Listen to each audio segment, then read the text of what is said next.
ವರ್ಷದ ಭರತ್ ಬಾಯ್ ಬರಯ್ಯ ಕಂಬಿಗಳ ಹಿಂದೆ ಒಂದು ಮಲಗುವ ಕೋಣೆ. ತಿರುಪತಿ ತಿರುಮಲಕ್ಕೆ ಚಿರತೆ ಬೆಟ್ಟ.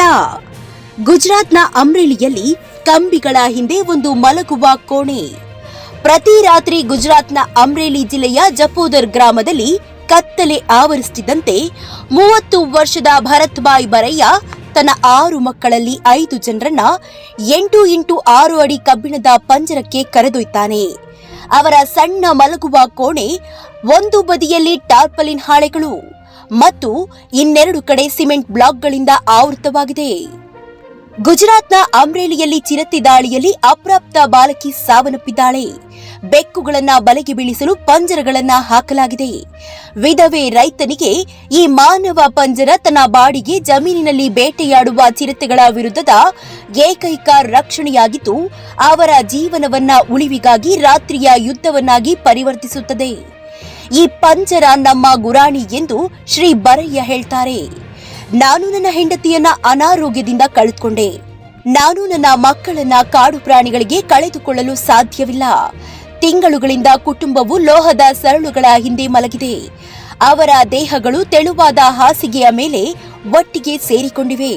ಕಿವಿಗಳು ಸುಪ್ತವಾಗಿ ಕುಳಿತಿರುವ ದೊಡ್ಡ ಬೆಕ್ಕುಗಳ ಗರ್ಜನೆಗಾಗಿ ಶ್ರಮಿಸುತ್ತವೆ. ಈ ಪ್ರದೇಶವು ಗಿರ್ ರಾಷ್ಟ್ರೀಯ ಉದ್ಯಾನವನಕ್ಕೆ ಹತ್ತಿರದಲ್ಲಿದೆ ಮತ್ತು ನಾವು ಆಗಾಗ್ಗೆ ಸಿಂಹಗಳನ್ನ ನೋಡ್ತೇವೆ. ಅವು ಬೆದರಿಕೆಯಲ್ಲ. ಸಿಂಹವು ಸಮೀಪಿಸಿದಾಗ ನಾವು ಅದರ ಉಪಸ್ಥಿತಿಯನ್ನ ಗ್ರಹಿಸಬಹುದು. ಅದು ಗರ್ಜಿಸುತ್ತದೆ. ಅದರ ಚಲನವಲನಗಳು ಗಮನಾರ್ಹವಾಗಿವೆ ಮತ್ತು ಅವುಗಳಲ್ಲಿ ಹೆಚ್ಚಿನವು ಮನುಷ್ಯರ ಮೇಲೆ ದಾಳಿ ಮಾಡುವುದಿಲ್ಲ.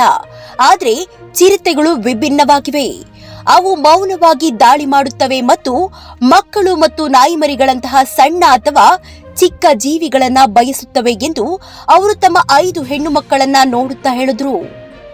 ಕಳೆದ ವರ್ಷ ನವೆಂಬರ್ನಲ್ಲಿ ಶ್ರೀ ಬರಯ್ಯ ಅವರ ಪತ್ನಿ ಭವಾನಿ ಹತ್ತಿರದ ಪಟ್ಟಣದ ರಾಜುಲ್ಲಾದಲ್ಲಿರುವ ಆಸ್ಪತ್ರೆಯಲ್ಲಿ ತಮ್ಮ 6ನೇ ಮಗುವಿಗೆ ಒಬ್ಬ ಮಗನಿಗೆ ಜನ್ಮ ನೀಡುವ ಸಮಯದಲ್ಲಿ ನಿಧನರಾದ್ರು. ಈಗ ಭವಾನಿಯ ಪೋಷಕರು ಶಿಶುವನ್ನ ನೋಡಿಕೊಳ್ತಿದ್ದಾರೆ.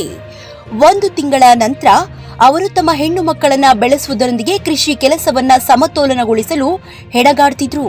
ವಿಶೇಷವಾಗಿ ರಾತ್ರಿಯಲ್ಲಿ ಬೆಳೆಗಳಿಗೆ ನೀರು ಹಾಕುವುದು ಮತ್ತು ನೀಲ್ಮೇಲ್ಗಳ ಮತ್ತು ಕಾಡು ಹಂದಿಗಳಿಂದ ಅವರನ್ನ ರಕ್ಷಿಸುವುದು ಮತ್ತು ತನ್ನ ಮಕ್ಕಳು ಚಿರತೆಗಳಿಂದ ಸುರಕ್ಷಿತವಾಗಿರುವುದನ್ನು ಖಚಿತಪಡಿಸಿಕೊಳ್ಳುವುದು ಅಗತ್ಯವಾಗಿತ್ತು. ಅವರು ತಮ್ಮ ಮಕ್ಕಳೊಂದಿಗೆ ಇರಲು ಸಾಧ್ಯವಾಗದಿದ್ದಾಗ ರಾತ್ರಿಯಲ್ಲಿ ಅವರನ್ನ ಸುರಕ್ಷಿತವಾಗಿಡಲು ಪಂಜರವನ್ನ ನಿರ್ಮಿಸುವ ಆಲೋಚನೆಯೊಂದಿಗೆ ಬಂದರು. ಈ ಮನೆ ಬಹುತೇಕ ದನದ ಕೊಟ್ಟಿಗೆಯಂತಿದೆ. ಇದನ್ನ ಸರಿಯಾದ ನಿರ್ಮಾಣ ಬ್ಲಾಕ್ಗಳಿಂದ ನಿರ್ಮಿಸಲಾಗಿಲ್ಲ. ಸಿಮೆಂಟ್ ಬ್ಲಾಕ್ಗಳನ್ನು ಸರಳವಾಗಿ ಜೋಡಿಸಲಾಗಿದೆ ಮತ್ತು ಬಾಗಿಲು ಇಲ್ಲ. ಆದ್ರಿಂದ ಚಿರತೆ ಒಳಗೆ ನುಸುಳುತ್ತದೆ.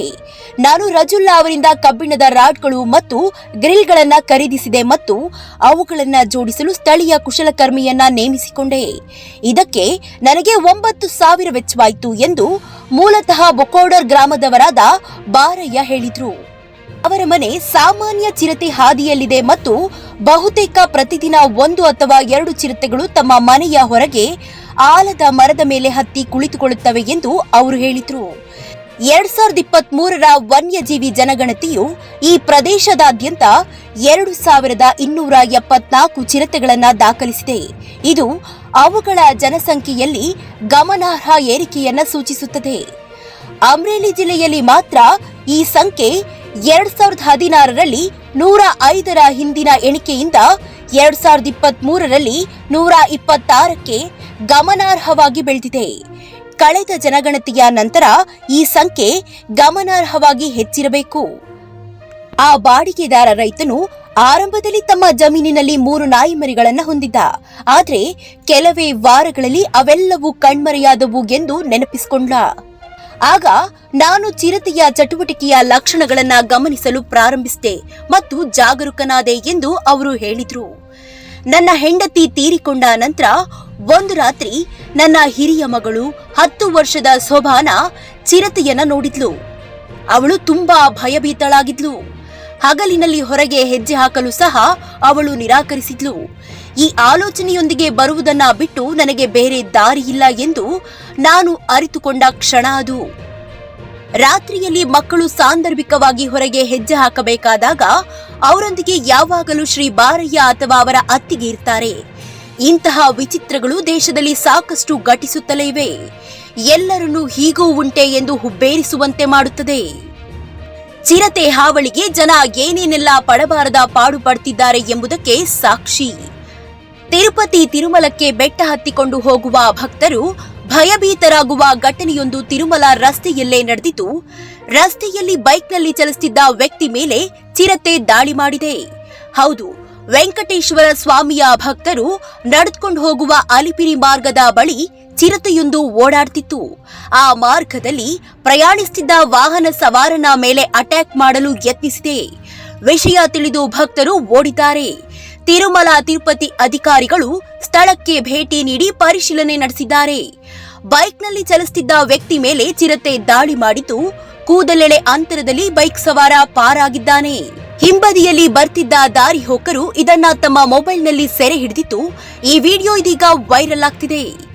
ತಿರುಮಲದಲ್ಲಿ ಚಿರತೆ ದಾಳಿ ಇದೇ ಮೊದಲೇನಲ್ಲ. ಈ ಹಿಂದೆ ಅಲಿಪಿರಿಯಲ್ಲಿ 350ನೇ ಮೆಟ್ಟಿಲು ಬಳಿ ಚಿರತೆ ಕಾಣಿಸಿಕೊಂಡಿತ್ತು. ತಿರುಪತಿ ತಿರುಮಲ ಮೆಟ್ಟಿಲುಗಳ ಮೇಲೆ ಚಿರತೆ ಕಾಣಿಸಿಕೊಂಡಿದ್ದು, ಈ ಸುದ್ದಿ ಕೇಳಿ ಜನರು ಭಯಭೀತರಾಗಿದ್ದಾರೆ. ಅಲಿಪಿರಿ ನಡಿಗೆ ಮಾರ್ಗದಲ್ಲಿ ಚಿರತೆ ಓಡಾಡ್ತಿರೋ ದೃಶ್ಯ ಕ್ಯಾಮೆರಾದಲ್ಲಿ ಸೆರೆಯಾಗಿದೆ. 350ನೇ ಮೆಟ್ಟಿಲು ಬಳಿ ಭಕ್ತರು ಚಿರತೆಯನ್ನ ಕಂಡು ಭಯಭೀತರಾಗಿ ಓಡಿದ್ದಾರೆ. ಈ ವಿಡಿಯೋ ಸೋಷಿಯಲ್ ಮೀಡಿಯಾದಲ್ಲಿ ವೈರಲ್ ಆಗಿತ್ತು.